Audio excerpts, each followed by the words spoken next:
कि Chaucer came up with the ingenious literary devices of having a pilgrimage with a technique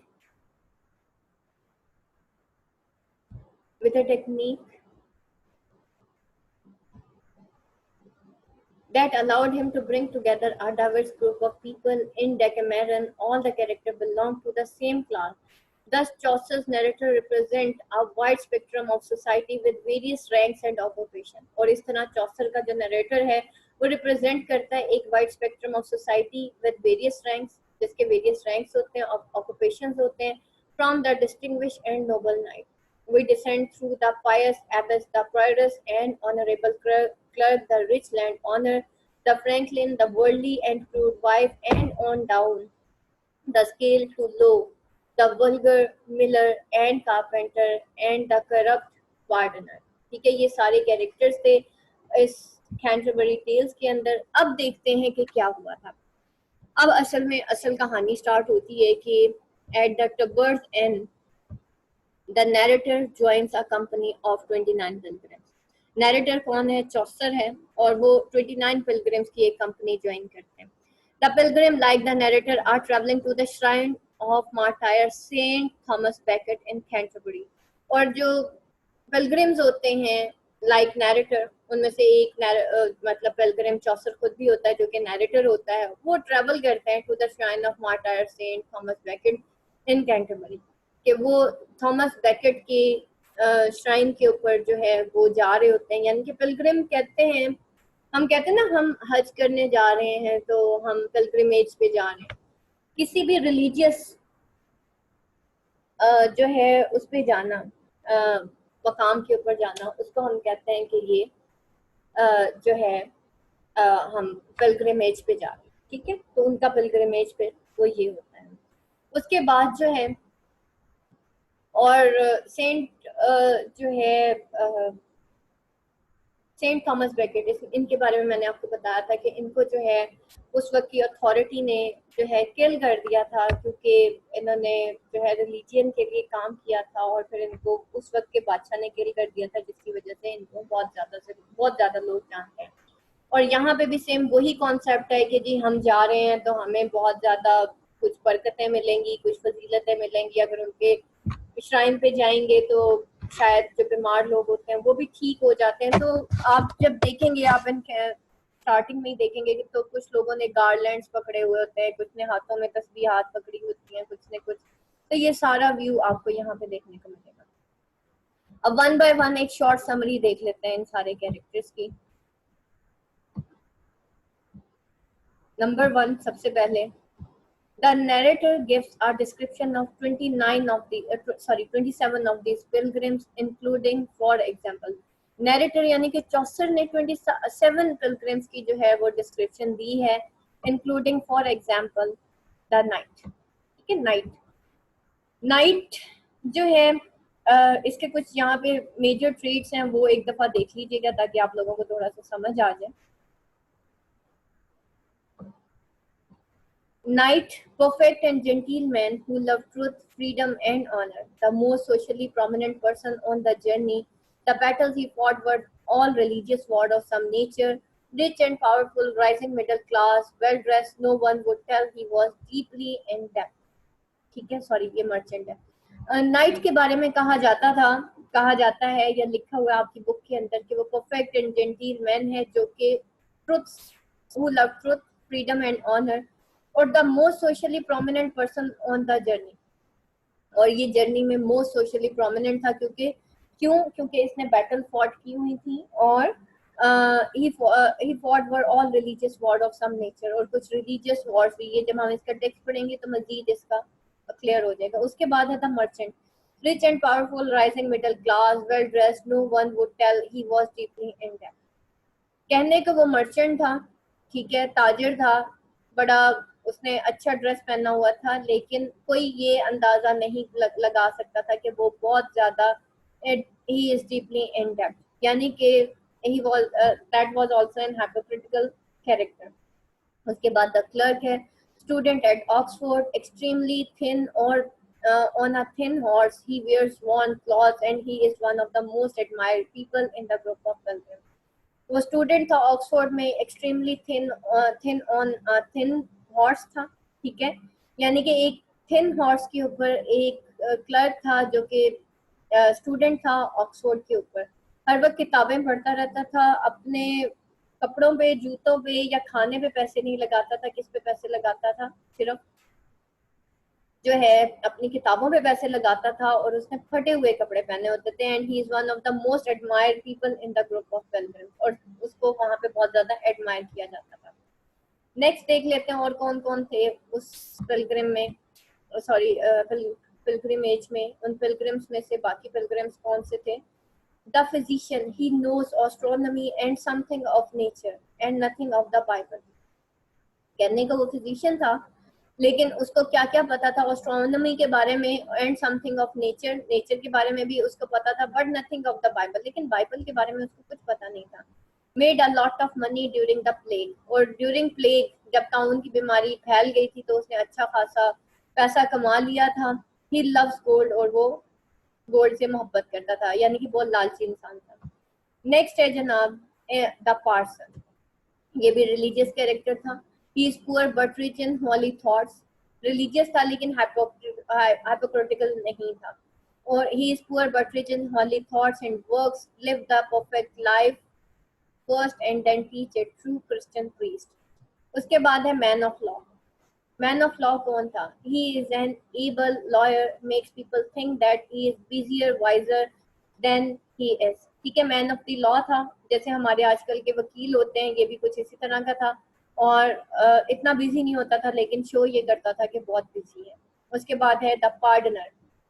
पार्डनर वो होता है, ये भी एक एक्लीजियास्टिकल कैरेक्टर होता है। एक्लीजियास्टिकल कैरेक्टर कहते हैं ये जो चर्च में जो अथॉरिटी होती है ना, उसको वहाँ पे वहाँ के जो एम्प्लॉयज होते हैं उनको कहा जाता है पार्डनर। जो है बेसिकली पार्डन से निकला है, यानी कि लोगों को बख्शिश देता था, लोग इसके पास आते थे बख्शिश के लिए, और ये वहां पे आता था। A church official who had authority from Rome to sell pardon and indulgence to those charged with sins. ये एक चर्च ऑफिशियल था जिसके पास एक अथॉरिटी थी कि वो सेल करता था पार्डन, यानी कि बख्शिश वो सेल करता था, from Rome to sell pardon and indulgence to those charged with since.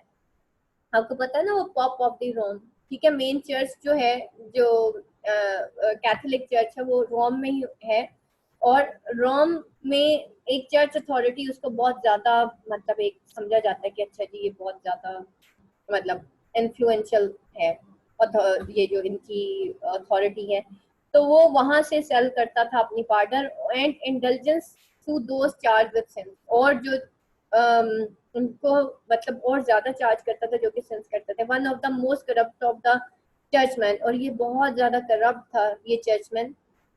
In the prologue to his tale he confesses to his hypocrisy, और अपनी ही टेल में उसने कन्फेस किया था about his own hypocrisy. Next पे चलते हैं, the wife of Bath. She is a lively women who has been married 5 times and makes many humorous remarks about sex. Her story provides insight into the role of women in the late Middle Ages. और उसकी जो story है वो role of women जो है वो provide करती है इन द मिडल एजेस। ये आप लोगों को बताऊंगी जब इसका टेक्स्ट पढ़ाएंगे आपको, तो मैं आपको जरा थोड़ा डिटेल बढ़ाऊंगी कि किस तरीके से ये वाइफ जो है show, actually she was a professional women, ठीक है, और ये जो है मतलब क्लॉथ वीवर थी, और इसकी जो क्लॉथ वीविंग थी वो इतनी मशहूर थी कि वो वाइप्रस एंड जेंट तक जाती थी, मतलब उनसे ज्यादा बेहतर थी, ठीक है। अब इस वाइफ ऑफ बाथ जो है एक ऐसी औरत को शो करता है, लाइक आजकल की जो हम प्रोफेशनल खवातीन हैं, और हमारा मेन टारगेट क्या होता है कि प्रोफेशन, ठीक है, प्रोफेशन हमारे लिए ज्यादा मैटर करता है as compared to our family, ठीक हो गया। तो ये वो खातून थी जो कि अपनी प्रोफेशन के लिए हर जगह घूमना पसंद करती थी, लेकिन अपनी फैमिली के लिए उसके पास वक्त नहीं था। although she has 5 husbands and this and that is the whole story of it। यानी कि वो अपनी बीइंग मतलब एक ऐसी औरत जो कि as a being a housewife होने से भागे, और बीइंग अ मदर होने से भागती है, आजकल भी ये ट्रेंड आम हो गया है कि हमारे लिए हमें ये हम हमारे लिए हमें ये कह दिया गया है कि बच्चे तो पाल ही जाते हैं ना, अपनी जिंदगी बनाओ, कुछ और करो। ठीक है, तो उस वजह से हमारी जनरेशन कितनी स्पॉइल हो रही है, आपको अंदाजा भी नहीं। ये जो सोच हमारी खवातीन के दिमाग में बैठ गई है ना कि बच्चे तो पल ही जाते हैं, घर तो चल ही जाता है। घर नहीं चलता, घर नहीं पलता, बच्चे नहीं पलते जब तक माँ नहीं देखती। ठीक है, पल तो जाएंगे लेकिन मुश्किल हो जाएगा आगे जाके। बहरहाल ये that is the different topic. Let's go to the next. The Paris. She is a woman of two faces. She is introduced in general prologue as an aristocratic, genteel, pious nun, but she is a raving bigot because her tale is full of anti-Semitic attitude. It is what her tale says about her. However, that is at the core of Chaucer's intent in her depiction. She is shallow, unworldly, unchristian, and childish of character, and this is what Chaucer wants the reader to understand about her. Paris जो है ये एक to face women थी, और general prologue में उसको दिखाया गया कि वो जेंटील थी, पायस थी, लेकिन किसकी तरफ थी? रैट्स की तरफ थी, इंसानों की तरफ नहीं थी। ठीक है, शी वॉज इनवर्डली शैलो। ठीक है, एक कैरेक्टर दिखाया गया। एक्चुअली जो रिलीजियस कैरेक्टर होता था उसका काम होता था कि वो सिर्फ जो है अपने हद तक ही रहता था, यानी कि चर्च की हद तक रहता था, वो बाहर दुनियावी कामों में उनका कोई रोल नहीं होता था। ठीक है, चर्च मीन्स के they are bound inside the church, यानी कि उसके अंदर जो भी हो रहा है वो सब। लेकिन ये जो है ये टोटली कहने को वो चर्च रिलेटेड कैरेक्टर थी, यानी कि चर्च अथॉरिटी में से एक थी, but she was totally a worldly character. The host suggests that the group write together and entertain one another with stories. और होस्ट ये सजेस्ट करता है, ये देखेंगे सारे जो पिलग्रिम्स है वो बैठे हुए हैं कि भाई हम ऐसा करते हैं कि क्योंकि हमने इकट्ठा राइड करना है इस पूरे ग्रुप ने, तो हमें एक दूसरे को एंटरटेन करना है और स्टोरी सुनानी है. He decides that each pilgrim will tell two stories on the way to Canterbury and to the way back. वो कहता है कि भाई दो हम जाते हुए स्टोरी सुनाएंगे, दो हम वापस आते हुए सुनाएंगे. The man who told his story best was to be given an expensive dinner by another. ठीक है, और जो बेस्ट स्टोरी सुनाएगा तो वो उसको एक एक्सपेंसिव डिनर दिया जाएगा दूसरे पिलग्रिम्स की तरफ से, यानी कि बेस्ट स्टोरी टेलर को एज ए गिफ्ट जो है एक एक्सपेंसिव डिनर दिया जाएगा. Chaucer critic of church of medieval England.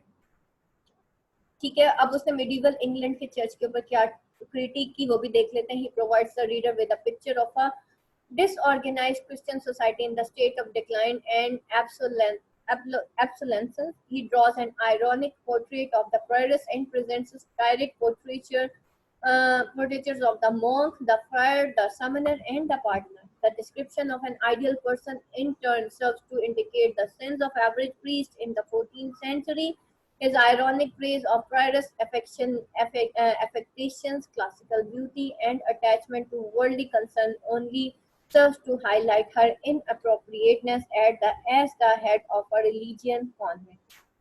His approbation of the monk delight in the finer things of life and passion for hunting is aimed at eliciting the reader's disapproval as they go against his monastic vow of forward. Okay? ये जनाब आपका आज का lesson and हो गया है. कोशिश की थी जरा जल्दी करने में, होपफुली आप लोगों को समझ आ गई होगी, लेकिन आई नो कि मेरी आज थोड़ी सी स्पीड थोड़ी नहीं अच्छी खासी तेज थी बिकॉज टाइम बहुत शॉर्ट है. एंड चौसर को कंप्लीट कराना जो है ना, ये दुआ कर सकते हैं कि अल्लाह बरकत डाल दे वक्त में. Any question class? Any question किसी का?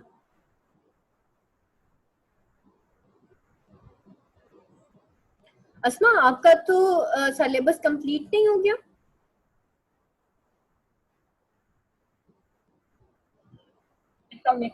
वालेकुम अस्सलाम. अस्मा आपका तो कंप्लीट हो गया ना, या आपका रहता है स्टार्ट से? कुछ पॉइंट्स रह गई थी मेरी. अच्छा, शुरू की रहती है आपकी? आपने कौन से मंथ में